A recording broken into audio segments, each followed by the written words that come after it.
सभी को नमस्कार। आज हम चर्चा करेंगे जाति प्रथा के दोष या जाति प्रथा की हानि के बारे में। क्या क्या नुकसान हुए जाति प्रथा के कारण समाज को। जाति व्यवस्था ने अनेक महत्वपूर्ण कार्य किए हैं, किंतु समय के साथ इसमें अनेक दोष उत्पन्न हो गए। आज अधिकांश लोग जाति के उन्मूलन की बात करते हैं। समाजशास्त्री रिजले का मत है, जाति एक निम्न स्तर का संगठन है जो विकास के मार्ग में बाधक है। डॉक्टर राधाकृष्णन का मत है, दुर्भाग्यवश वही जाति व्यवस्था जिसे सामाजिक संगठन को नष्ट होने से रक्षा करने के साधन के रूप में विकसित किया गया था, आज उसी की उन्नति में बाधक बन रही है। ये दो समाजशास्त्रियों के विचार हैं जो हमें यह बताती हैं कि किस प्रकार से जाति प्रथा नुकसानदायक है समाज के लिए। क्योंकि रिजले ने जो कहा है कि सामाजिक स्तर का संगठन है जो विकास के मार्ग में बाधक है, क्योंकि व्यक्ति जिस जाति से एक बार जुड़ जाता है जीवन पर्यंत उसी जाति से जुड़ा रहता है। दूसरा कार्य वह कर नहीं सकता है क्योंकि व्यवसाय जाति के द्वारा निर्धारित किया जाता था। इस प्रकार से ये विकास के मार्ग में बाधक मानी जाती हैं। तो जो विभिन्न हानियां हैं, जो दोष जाति व्यवस्था में पाए जाते हैं, उनके बारे में हम चर्चा करेंगे। सबसे पहला दोष है श्रमिक की गतिशीलता में बाधक। प्रत्येक जाति का एक परंपरागत व्यवसाय होता है और व्यक्ति को जाति से बाहर के व्यवसायों को चुनने की आज्ञा नहीं होती। अतः दूसरे व्यवसायों में दक्ष होने पर भी अपने जातीय व्यवसाय को व्यक्ति नहीं बदल सकता है। इस प्रकार से ये गतिशीलता में बाधक है। दूसरा है कुशलता में बाधक। जाति प्रथा में खान पान संबंधी अनेक निषेध हैं जिनका कुप्रभाव लोगों की शारीरिक एवं मानसिक दक्षता पर पड़ता है। इसके अतिरिक्त जाति अंतर्विवाह के कारण कई बार वंशानुक्रमण में अनेक दोष उत्पन्न हो जाते हैं। इससे भी लोगों के स्वास्थ्य पर बुरा प्रभाव पड़ता है। नेक्स्ट है आर्थिक विकास में बाधक। जाति प्रथा के कारण उद्योगों में श्रम विभाजन उचित रूप से लागू नहीं हो पाता। उच्च जातियों के लोग कारखानों में निम्न व्यवसाय नहीं करना चाहते। वे जातीय आधार पर विरोधी गुट बनाते हैं। जातिवाद के कारण योग्य व्यक्तियों को आगे बढ़ने का अवसर नहीं मिलता और अयोग्य व्यक्ति उच्च पदों पर पहुंच जाते हैं। ये सारी स्थितियां देश के आर्थिक विकास में बाधक हैं। अगला है राष्ट्रीय एकता में बाधक। जाति व्यवस्था के अंतर्गत संपूर्ण समाज छोटे छोटे भागों में बटा होता है। प्रत्येक जाति राष्ट्रीय हितों के स्थान पर जातीय हितों को प्राथमिकता देती है। जाति प्रथा ने ही समाज में छुआछूत एवं ऊंच नीच की भावना पैदा की है। विभिन्न जातियों के लोगों को परस्पर मिलने नहीं दिया जाता है। इस कारण लोगों में राष्ट्रीय एवं हम की भावना का विकास नहीं हो पाता और जातिवाद की भावना ने राष्ट्रीय एकीकरण में बाधा उत्पन्न की है। अगला है प्रजातंत्र विरोधी। जाति प्रथा प्रजातंत्र विरोधी है, इसलिए यह हमारे प्रजातंत्र के लिए उपयुक्त नहीं है। प्रजातंत्र का जो प्रथम सिद्धांत है वह है स्वतंत्रता। इसमें व्यक्ति को विवाह, व्यवसाय, धर्म एवं खान पान से संबंधित स्वतंत्रताएं होती हैं, लेकिन जाति प्रथा इन सब स्वतंत्रताओं पर प्रतिबंध लगाती है। जाति यह तय करती है कि हम किसके साथ विवाह करेंगे, क्या व्यवसाय करेंगे और क्या खाएंगे। इस तरीके से जाति जो है वह प्रजातंत्र की विरोधी है। इसी प्रकार प्रजातंत्र का दूसरा सिद्धांत है समानता। इसमें जाति, रंग, लिंग तथा जन्म के आधार पर लोगों में मतभेद नहीं किया जाता। सभी को समान अधिकार प्राप्त होते हैं, जबकि जाति जन्म से ही असमानता और भेदभाव की पोषक है। कुछ जातियों को अधिक सुविधाएं एवं अधिकार प्रदान हैं तो कुछ को उनसे वंचित कर दिया जाता है। इसी प्रकार से प्रजातंत्र जो है वो भाईचारे में विश्वास करता है, जाति भाईचारे में विश्वास नहीं करती। प्रजातंत्र सामाजिक न्याय में विश्वास करता है, कानून के समक्ष सभी समान हैं, किंतु जाति व्यवस्था के अंतर्गत उच्च जातियों को निम्न और अस्पृश्य जातियों की तुलना में कुछ अधिक विशेषाधिकार प्राप्त हैं। जाति के आधार पर वोटों की राजनीति ने प्रजातंत्र में योग्य व्यक्तियों के चुनाव में बाधा पैदा की। इस प्रकार से ये सारी कारण हमें ये बताते हैं कि जाति जो है वो प्रजातंत्र के विरोधी है। नेक्स्ट है निम्न जातियों का शोषण। जाति प्रथा के अंतर्गत निम्न जातियों से कठोर श्रम कराया गया और उन्हें गंदे एवं घृणित कार्य सौंपे गए। बदले में पारिश्रमिक भी बहुत कम दिया गया। कई बार तो उच्च जातियों के लोग इनसे बेगार तक लेते रहते हैं। अगला बिंदु है धर्म परिवर्तन। आर्थिक एवं सामाजिक शोषण से मुक्ति पाने के लिए निम्न जातियों में कई लोग ईसाई एवं मुसलमान बन गए।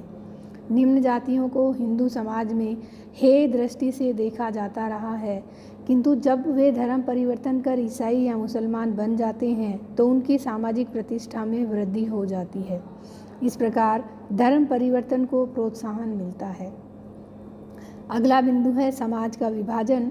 जाति व्यवस्था ने हिंदू समाज को अनेक छोटी छोटी इकाइयों में बांट दिया है और प्रत्येक इकाई अपने ही हित साधन की चिंता करती है, संपूर्ण समाज की नहीं। नेक्स्ट है सामाजिक समस्याओं का जन्म। जाति व्यवस्था ने विवाह संबंधी नियमों ने समाज में बाल विवाह, दहेज, विधवा विवाह निषेध, बेमेल विवाह, कुलीन विवाह आदि सभी समस्याओं को जन्म दिया, जो आज भी हिंदू समाज को घुन की तरह खाए जा रही हैं। अगला है अस्पृश्यता। जाति व्यवस्था ने ही हिंदू समाज में अस्पृश्यता को जन्म दिया है। कई जातियों के छूने से ही नहीं वरन उनकी परछाई पड़ने मात्र से ही उच्च जाति का व्यक्ति अपने आप को अशुद्ध मान लेता है। अगला बिंदु है प्रगति में बाधक। जाति प्रथा व्यक्ति एवं समाज की प्रगति में बाधक रही है। जाति संबंधी नियमों का उल्लंघन करने पर जाति से बहिष्कृत होने के भय से लोग परंपराओं से चिपके रहते हैं और नवीन आविष्कार को अपनाने से डरते हैं। इस प्रकार वे अपना विकास नहीं कर पाते और संपूर्ण देश अन्य देशों की तुलना में पिछड़ जाता है। यहाँ जाति व्यवस्था ने लोगों को अकर्मण्य एवं भाग्यवादी बनाने में भी योगदान दिया है। नेक्स्ट बिंदु है स्त्रियों की गिरी हुई स्थिति। स्त्रियों की समाज में निम्न प्रतिष्ठा एवं गिरी हुई दशा के लिए जाति प्रथा ही उत्तरदायी है। बाल विवाह का प्रचलन, विधवा विवाह का अभाव, स्त्री को शिक्षा एवं अन्य अनेक अधिकारों से वंचित कर दिए जाने के कारण समाज में उसकी दशा निम्न रही है। जाति व्यवस्था के ये सारे दोष हैं जिनकी चर्चा अभी हमने की। इन सारे दोषों को देखकर ही कई व्यक्ति इसे समूल नष्ट करने की बात करते हैं, किंतु जाति व्यवस्था अनेक दृष्टियों से लाभदायक संस्था रही है, इसलिए इसे नष्ट करने की बजाय इसमें सुधार किया जाना चाहिए। कुछ लोगों का यह भी मानना है कि सुधार होना चाहिए जाति व्यवस्था में, क्योंकि लंबे समय से समाज में विद्यमान है, तो हम इसे नष्ट करने वाली अवधारणा पर नहीं जा सकते हैं, क्योंकि अनेक दृष्टियों से ये लाभदायक रही हैं। अब हम चर्चा करेंगे जाति व्यवस्था में परिवर्तन लाने वाले कारकों पर। कौन कौन से कारक हैं जो जाति व्यवस्था में परिवर्तन लेके आए हैं, उन कारकों पर हम चर्चा करेंगे। इसमें सबसे पहला है पाश्चात्य शिक्षा एवं सभ्यता। अंग्रेज़ों के आने से पहले भारत में धार्मिक शिक्षा का प्रचलन था, जिसमें केवल ब्राह्मणों को ही शिक्षा का अधिकार प्राप्त था। शेष जातियों को शिक्षा से वंचित किया गया था। जाति के लोग अपने जातीय व्यवसाय की शिक्षा परिवारजनों से घर से ही प्राप्त करते थे। अंग्रेज़ों ने भारत में धर्मनिरपेक्ष एवं सार्वभौमिक शिक्षा प्रारंभ की। इस शिक्षा ने भारतीयों को रूढ़िवादिता एवं संकीर्णता से मुक्ति दिलाई एवं लोगों में स्वतंत्रता, समानता एवं भाईचारे की भावना पैदा की। वैज्ञानिक शिक्षा ने लोगों में तार्किक दृष्टिकोण का विकास किया। इन सब के फलस्वरूप जाति व्यवस्था निर्बल हुई है। अंग्रेज़ों के भारत में करीब 190 वर्षों के शासन के कारण भारत का पश्चिमी सभ्यता एवं संस्कृति से संपर्क हुआ। पश्चिम का व्यक्तिवाद, उदारवाद, भौतिकवाद एवं उपयोगितावाद, ये सारी अवधारणाओं ने यहाँ नवीन विचारों को बढ़ावा दिया। धन एवं व्यक्ति के गुणों का महत्व बढ़ा। प्रेम विवाह एवं अंतर्जातीय विवाह के कारण जातीय बंधन शिथिल हुए तथा खान पान संबंधी कठोरता भी कम हुई। दूसरा जो महत्वपूर्ण कारक है वह है औद्योगिकरण एवं नगरीकरण। औद्योगिकरण के कारण भारत में बड़े बड़े कारखानों की स्थापना हुई, जिसमें सभी जातियों के लोग साथ साथ काम करने लगे। इससे पूर्व प्रत्येक जाति का अलग व्यवसाय था। औद्योगिकरण में यह संभव नहीं था कि चमड़े के कारखाने में केवल चमार या कपड़े के कारखाने में केवल जुलाहे ही कार्य करें। सभी जातियों के लोगों द्वारा एक ही कारखाने में साथ काम करने से उनमें पारस्परिक समझ बढ़ी और जातीय भेदभाव दूर हुए। सभी जातियों के मजदूरों ने मिलकर एक ट्रेड यूनियन बनाई। वे एक ही दल, झंडे एवं कार्यक्रम के आधार पर संघर्ष करने लगे। नगरों में सभी जातियों के लोग साथ साथ रहने लगे। इससे भी उनके बीच जो जातीय भेदभाव थे वो कम हो गए। तीसरा बिंदु है धन का बढ़ता महत्व। वर्तमान समय में जन्म के स्थान पर व्यक्तिगत गुणों एवं धन का महत्व बढ़ा। व्यक्ति का मूल्यांकन अब जाति के आधार पर नहीं होकर उसकी संपत्ति एवं गुणों के आधार पर होने लगा।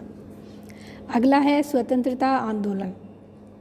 अंग्रेजों से मुक्ति पाने के लिए स्वतंत्रता आंदोलन के दौरान हमारे राष्ट्रीय नेताओं ने सभी देशवासियों को जातीय भेदभाव भुलाकर आंदोलन में भाग लेने का आह्वान किया, जिसके फलस्वरूप विभिन्न प्रांतों, धर्मों, जातियों एवं भाषाओं से संबंधित लोगों ने एक झंडे के नीचे एकत्रित होकर सत्याग्रह एवं अनेक आंदोलन किए। सभी जातियों के लोग जेलों में साथ साथ रहते, खाते पीते एवं उठते बैठते। इससे भी जो जातीय भेदभाव था वह बहुत कम हो गया। अगला बिंदु है प्रजातंत्र की स्थापना। स्वतंत्रता प्राप्ति के बाद देश में प्रजातंत्र की स्थापना की गई। नवीन संविधान ने रंग, लिंग, जन्म, धर्म आदि के आधार पर किसी के प्रति भेदभाव न बरतने का उल्लेख किया। साथ ही सभी देशवासियों ने समान मौलिक अधिकार प्रदान किए गए। प्रजातांत्रिक विचारों के कारण भी जाति प्रथा निर्बल हो गई। अगला बिंदु है धार्मिक आंदोलन। ब्रह्म समाज, आर्य समाज, प्रार्थना समाज, रामकृष्ण मिशन, नानक, रामदेव, तुकाराम, कबीर आदि संतों ने जाति के दोषों की कटु आलोचना की और जातीय छुआछूत एवं ऊंच नीच को समाप्त करने में योगदान दिया। नेक्स्ट है यातायात एवं संचार के साधनों में उन्नति। यातायात एवं संचार के नवीन साधनों के कारण लोगों में गतिशीलता बढ़ी। विभिन्न प्रांतों, धर्मों एवं जातियों के लोग रेल, बस एवं वायुयान में साथ साथ यात्रा करने लगी। इससे उनमें संपर्क बढ़ा, समानता के भाव पनपे, छुआछूत की भावना कम हुई और खान पान के नियमों में शिथिलता आई। इस प्रकार से जो यातायात और संचार के साधन थे उन्होंने भी जाति व्यवस्था या जाति प्रथा को निर्बल करने में अपना योगदान दिया। नेक्स्ट है स्त्री शिक्षा का प्रसार। जब स्त्रियों में शिक्षा का प्रसार हुआ तो उन्होंने जातीय बंधनों को तोड़ा और जाति प्रथा के कारण उनको जिन यातनाओं को सहन करना पड़ रहा था उनके प्रति विद्रोह किया। उन्होंने भी जाति से संबंधित विवाह एवं खान पान के नियमों को चुनौती दी। नवीन शिक्षा प्राप्त स्त्रियां जाति बंधनों को स्वीकार नहीं करती हैं। नेक्स्ट बिंदु है संयुक्त परिवार के विघटन ने जाति प्रथा को विघटित किया। संयुक्त परिवार में जाति नियमों का पालन होता था। एकाकी परिवारों की स्थापना के कारण जाति का पोषण करने वाले विचारों में कमी आई। अगला बिंदु जाति पंचायतों का ह्रास। जाति प्रथा को दृढ़ता प्रदान करने में जाति पंचायतों एवं ग्राम पंचायतों ने महत्वपूर्ण भूमिका निभाई। जाति नियमों का उल्लंघन करने वालों को जाति पंचायतें दंड भी देती थी। उनके डर से सभी लोग जाति नियमों का पालन करते थे। किंतु जब जाति पंचायतें समाप्त हुई तो जाति प्रथा भी धीरे धीरे करके कमज़ोर हो गई। नेक्स्ट है जजमानी प्रथा की समाप्ति। जजमानी प्रथा में एक जाति दूसरी जाति की सेवा करती थी। उनमें पारस्परिक निर्भरता थी। लेकिन जब औद्योगिकरण हुआ और नवीन व्यवस्थाओं की स्थापना हुई तो जजमानी व्यवस्था टूट गई। लोग अपने जातीय व्यवसाय के स्थान पर अन्य व्यवसाय करने लगे। इससे जाति व्यवस्था संबंधी बाध्यता समाप्त हुई और जाति व्यवस्था का आर्थिक आधार कमज़ोर पड़ गया। नेक्स्ट बिंदु है नवीन कानूनों का प्रभाव। ब्रिटिश काल से ही कई ऐसे कानून बने जो जाति प्रथा के विरुद्ध थे। जैसे हिंदू विवाह वैधकरण अधिनियम 1954, विशेष विवाह अधिनियम 1954, हिंदू विवाह अधिनियम 1955, ये सारे कुछ नियम बने। इन्होंने विभिन्न धर्मों एवं जातियों के स्त्री पुरुषों के बीच विवाह संबंधों को वैध घोषित किया। इससे भी जाति प्रथा जो थी उसके जो अंतर्विवाह के नियम थे उनमें शिथिलता आई। 1955 में अस्पृश्यता अपराध अधिनियम आया, जिसके द्वारा छुआछूत को समाप्त कर दिया गया। भारतीय संविधान के अनुच्छेद 15 के अनुसार राज्य किसी भी नागरिक के प्रति धर्म, मूल वंश, जाति, लिंग, जन्म स्थान आदि के आधार पर भेदभाव नहीं कर सकता। इसी प्रकार अनुच्छेद 17 के अनुसार अस्पृश्यता का अंत कर दिया गया। संविधान में भारत को एक धर्मनिरपेक्ष राज्य घोषित किया गया। धर्म के महत्व के कुछ कम हो जाने के साथ साथ जाति व्यवस्था का महत्व भी कुछ घटा है। तो ये विभिन्न कारण हैं जिन सभी कारणों ने जाति व्यवस्था में परिवर्तन किया, जाति व्यवस्था में परिवर्तन आया, जिसके कारण जो जाति व्यवस्था थी वो धीरे धीरे करके समाज से शिथिल होती जा रही है। आज के लिए बस इतना ही। धन्यवाद।